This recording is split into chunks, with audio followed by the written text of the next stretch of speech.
Hazel हमें बताती है आज का लंच है तनाक्सू और ये बहुत ही मजेदार डिश है। जरा देखो सही ये कितनी ज्यादा मजेदार है। और तब वो विच की हट में बैठे हुए थे।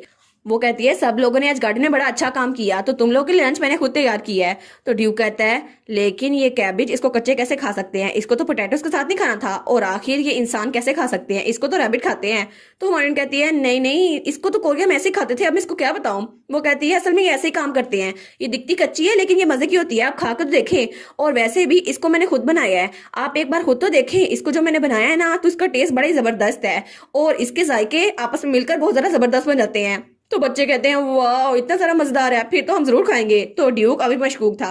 वो कहता है क्या ये मजेदार होने भी वाला है या नहीं। तो ड्यूक कहता है कोई किसान भी कच्ची गोभी नहीं खाएगा, मैं ऐसे कैसे खा सकता हूँ। और वो तो सार्कास्टिक हो रहा था। वो कहता है अल्लाह के मैं मरने वाला भी हुआ ना फिर भी नहीं ये खाऊंगा। तो तभी उसके बहन भाई कहते हैं ब्रदर। तो वो कहता है क्या हुआ। तो लूना कहती है डिनर टेबल पे कंप्लेन ना किया करें। वो कहते हैं क्या ये लोग मेरी बात मुझे लौटा रहे हैं। तो वो कहती है ऑफ कोर्स बुरे डर ना बने, आपको जो दिया जा रहा है वही खा लें। तो लुका कहता है एग्जैक्टली जो आपको दिया जा रहा है वही खाया करें, बातें ना किया करें। क्या आपने यही नहीं कहा था, है ना ब्रदर। तो वो कहता है क्या तुम लोग ये मुझे क्यों कह रहे हो, मैंने कहा था लेकिन। वो कहता है चलो ठीक है मैं इसको खा लेता हूँ। और तब वो चम्मच लेकर अपने मुंह में भरता है और उसके बाद उसने खाना खत्म कर लिया था और बाकियों ने भी। तो तब हमारी रन कहती है ऐसा लगता है कि रैबिट की फूड आपके टेस्ट के मुताबिक थी और ग्रेस। तो ड्यूक कहता है मैं इसको क्या बताऊं, मजेदार तो थी।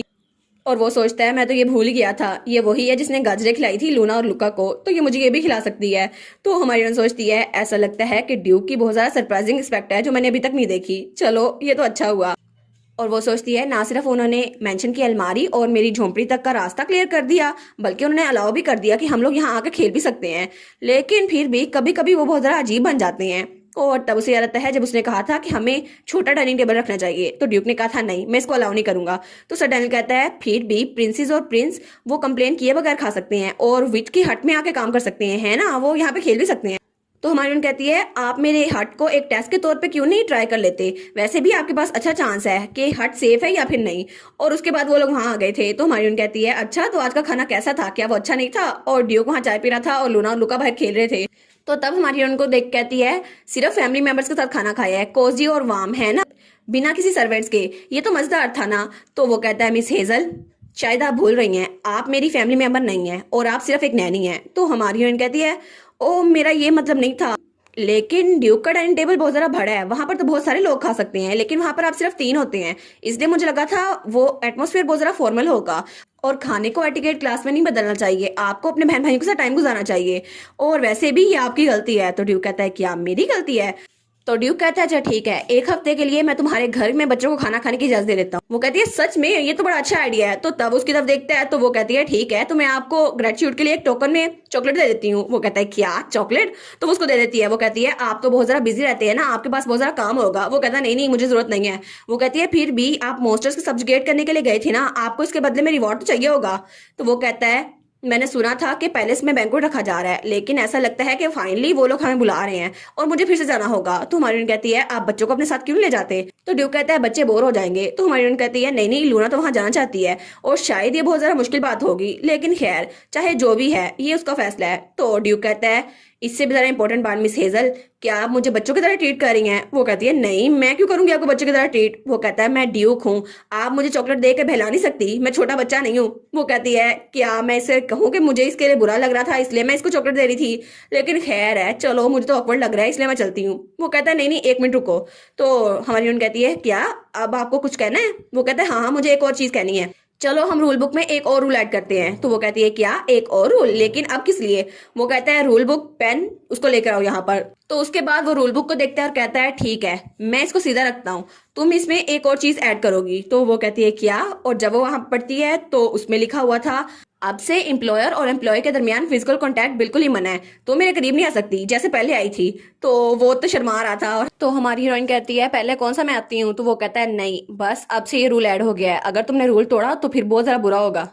तो एलिस कहती है लेकिन अचानक क्यों, आपने ये रूल अभी क्यों बनाया। वो कहता है पहले तुम मेरी तरफ ऐसी आई थी, तुमने फिजिकल टच यूज किया था। वो कहती है एक मिनट कहीं पहले ग्रीन हाउस की बात तो नहीं कर रहे, वो तो मैंने इमरजेंसी में किया था ना, मैं बहुत ज्यादा जल्दी में थी, मेरा कोई ऐसा वैसा इरादा नहीं था। तो ड्यूक कहता है अच्छा लेकिन तुम्हारा मुंह भी सरप्राइज की वजह से बहुत ज्यादा खुल जाता है, जरा इसको भी कंट्रोल हो। वो कहती है क्या अब ये मत कहना ये बच्चों की तरह हरकतें कर रहा है, पहले तो मुझे कह रहा था कि मैं इसको बच्चों की तरह ट्रीट कर रही हूँ।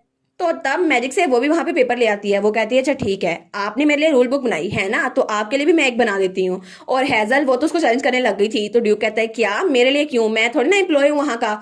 वो कहती है नहीं नहीं, आपके लिए बिग ब्रदर रूल बुक होगी, और वैसे भी आप एक अच्छे बड़े भाई हैं तो आपके लिए रूल्स फॉलो करना मुश्किल नहीं होगा। और वो कहती है इसलिए इसमें मैं थोड़े से रूल लिख देती हूँ। वो कहती है रूल नंबर 1, आपने कोई बुरे अल्फाज नहीं यूज करने। रूल नंबर 2, आप बच्चों को दिन में एक बार कॉम्प्लीमेंट जरूर देंगे। रूल नंबर 3, एक्टिवली बच्चों के साथ खेलेंगे आप जरूर। और वो कहता है क्या ये सब कुछ मुझे करना होगा, लेकिन सिर्फ नैनी इतनी परफेक्ट है तो मेरे लिए तो जगह नहीं बचती। और उसने भी उसके लिए रूल्स बना दिए थे। तो हमारी रन कहती है रूल नंबर 4, कोई सार्केज्म नहीं, आप बिल्कुल भी तंज यूज नहीं करेंगे। जब लूना आपको देखती है तो आपको कॉपी करती है, इस वजह से मुझे उसको संभालना थोड़ा मुश्किल हो जाता है। तो ड्यूक कहता है क्या वो मुझे कॉपी करती है लूना। तो फिर वो एक्टिंग करते हुए कहता है ये तो बहुत बुरी बात है, ये आदत तो मैंने अपनी लेट मदर से ली थी। ओ मदर, लूना भी बिल्कुल आपकी तरह बन रही है, मुझे तो ये संभालना बहुत ज्यादा मुश्किल हो रहा है। तो हमारी एलिस मैजिक से उसके मुंह पर रुमाल फेंक देती है। वो कहती है मैंने कहा ना कोई तंज नहीं। और वो कहती है मैंने कोई फिजिकल टच नहीं यूज किया, आपके मुंह पर रुमाल फेंका है मैजिक से। और वैसे भी अगर आप ऐसा करेंगे तो बच्चों के एजुकेशन पे अच्छा इन्फ्लुएंस नहीं पड़ेगा। वो कहते हैं ठीक है चलो इसको संभाल लेते हैं। और उसके बाद टाइम बड़ी जल्दी से गुजर गया था और वो लोग बग्गे में बैठे थे और बाहर बर्फबारी हो रही थी। तो ड्यूक और एलिस एक साथ बैठे थे और हमारे लूना और लुका एक साथ बैठे थे। तो ड्यूक कहता है मिस हेजल, हमने आधा सफर तय कर लिया है तो प्लीज आप थोड़ा रिलैक्स हो सकती हैं। तो हमारी रन सोचती है अगर दोबारा से कैरेज हिली और मैं आपके साथ टकरा गई फिर तो आप जरूर मुझ पर इल्जाम लगाएंगे ना। वो कहता है मिस हेजल आखिर आप क्या सोच रही हैं, मैं सच में क्यूरियस हूँ। वो कहती है नहीं नहीं कुछ भी नहीं। तो उसकी बहन लूना कहती है आप तो नैगिंग टायरेंट लग रहे हैं। तो वो कहता है मैंने तुमसे सवाल नहीं पूछा था लूना। तो लूका कहता है भाई हम लोग कहाँ तक पहुंच गए हैं, क्या हम लोग वहां पहुंचने वाले हैं। तो ड्यूक कहता है मैंने तुम्हें कहा ना 6 और घंटे लगेंगे। वो कहता है आपने 6 घंटे पहले भी यही कहा था। तो हमारी सोचती है आज तो सफर का चौथा दिन है और वो सोचती है हम तो कैपिटल के रास्ते पे जा रहे हैं, कल न्यू ईयर का पहला दिन होने वाला है और हम लोग वहां जाएंगे, एक ऐसा दिन जहां पे हाई रैंकिंग नोबल्स इकट्ठे होते हैं और वहां पर न्यू ईयर को सेलिब्रेट करते हैं। इसलिए ड्यूक और उसके बहन भाई भी वहां पर जा रहे हैं और मैं भी उनके नैनी के तौर पर वहां जा रही हूँ। तो लूका कहता है मैं तो बहुत ज्यादा एक्साइटेड हूँ, मैं तो पूरी रात जागने वाला हूँ। तो लूना कहती है पिछले साल भी तुमने यही कहा था लेकिन 9 बजे तक सो गए थे। ओ लूका तुम तो मेरी तरह हो भाई। तो हमारी सोचती है बच्चों के लिए तो ये बहुत ज्यादा बोरिंग होगा ना, लेकिन मैं बाहर तो नहीं खिला सकती ना इनको, चलो यहीं पे खेलते हैं। तो वो कहती है बच्चों हम लोग स्टोरी मेकिंग क्यों नहीं खेलते जब तक हम वहां पहुंच नहीं जाते। तो तब एग्जांपल देते हुए कहती है स्टोरी की पहली लाइन मैं पढ़ूंगी, दूसरी लाइन कोई और, तीसरी कोई और, इस तरह स्टोरी बन जाएगी। तो ड्यूक कहता है अब ये क्या गेम हुई। तो तब वो कहती है ठीक है तो मैं तुम लोग को बताती हूँ कि एक ब्लैक फॉरेस्ट में एक पोर कपल रहा करता था। उनने अपने 2 बच्चों को छोड़ दिया और जो बेटा था उसका नाम हैंसल था और बेटी का नाम ग्रेटल था। और फिर उन्होंने अपने बच्चों को फॉरेस्ट में छोड़ दिया लेकिन बच्चे। तो ड्यूक अगली लाइन शुरू करते हुए कहता है हैंसल और ग्रेटल लोकल काउंसलेंट के पास गए और उन्होंने रिपोर्ट किया कि उनके पेरेंट्स ने छोड़ दिया है। तो हमारी रन कहती है क्या, लेकिन फेरी टेल्स ऐसे तो नहीं चलती, ये फेरी टेल है। वो कहता है आखिर फेरी टेल में पेरेंट्स अपने बच्चों को क्यों छोड़ेंगे। तो लुका तो बड़ा एक्साइटेड हो गया था। तो हमारी रन सोचती है हाँ ये इतना भी अप्रोप्रिएट नहीं लग रहा, चलो मैं देखती हूँ यहाँ के लोग हैंसल और ग्रेटल के बारे में क्या सोचते हैं। वो कहती है लूना लूका अब तुम लोग की बारी है। वो कहते हैं ठीक है हम लोग स्टार्ट करते हैं। तो लूना कहती है हैंसल और ग्रेटल अपने पेरेंट्स के साथ रहते थे, एक दिन उन्होंने अपना घर छोड़ा। तो लूका कहता है और फिर वो बच्चे जंगल में विच के पास गए, विच ने उनको डिलीशियस कैरेट केक खिलाया। तो ड्यूक कहता है ये तो हेजल है ना। वो कहता है नहीं उसके बाद लूका सिस ब्रो और हेजल सारे इकट्ठे हंसी खुशी रहने लग गए। तो ड्यूक और हमारी हेजल कहती है क्या, और वो दोनों तो एक दूसरे को देखकर और जरा ऑकवर्ड हो गए थे। तब हमारे ड्यूक और हेजल दोनों अलग अलग हो गए थे। तो हमारी कहती है हम लोग गेम चेंज क्यों नहीं कर लेते, हम लोग वर्ड चेंज क्यों नहीं शुरू कर देते। वो कहते हैं ठीक है तो हम लोग स्टार्ट करते हैं। तभी कोचवान कहता है योर हाइनेस हमें दूर से येटिस के फुटस्टेप नजर आ रहे हैं, तो क्या हम यहाँ पे बग्गी रोकते हैं। तो ड्यूक बग्गी का दरवाजा खोलते हुए कहता है वहां पे कितने सारे हैं। वो कहता है मुझे नहीं पता, शायद 2 या 3 हो, लेकिन वो लोग करीब बढ़ रहे हैं। तो वो कहता है अच्छा ठीक है थोड़ी सी डिस्टेंस पे कैरेज रोक दो, उसका सामना मैं खुद कर लूंगा। और चूंकि वो लोग थोड़े दूर हैं तो हेजल तुम बच्चों के साथ यहीं पर रहना। तो हेजल कहती है लेकिन आपको भी तो यहीं रुकना चाहिए। लेकिन तब ड्यूक वहां पर देखते हैं तो वो लोग वहां पहुंच चुके थे, वो येटीज जो बहुत जरा बड़े थे। तो हमारा ड्यूक कहता है तुम बच्चों की हिफाजत करना, और उसके बाद वो बाहर निकल गया था।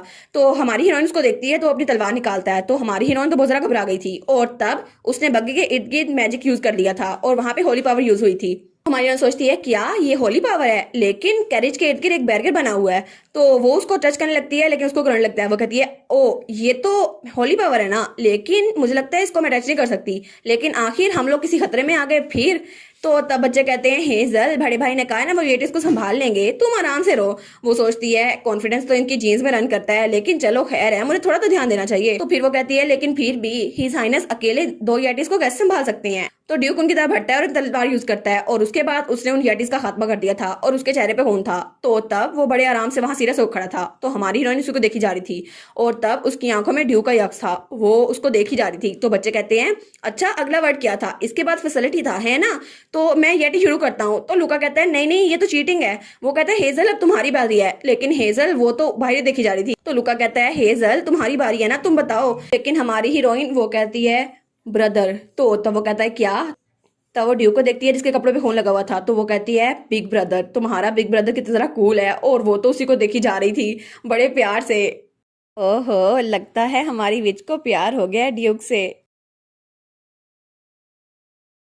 और इसी के साथ ये वाला पार्ट यहीं पर ख़त्म। तो आप लोग बताइएगा आप लोग को ये पार्ट कैसा लगा, और वीडियो को लाइक और चैनल को सब्सक्राइब लाजमी कीजिएगा। बाकी वीडियोस का लिंक भी स्क्रीन पर नज़र आ रहा होगा, तो काइंडली उनको भी चेकआउट कर ले। और thank you so much for watching my videos. Stay safe, bye bye.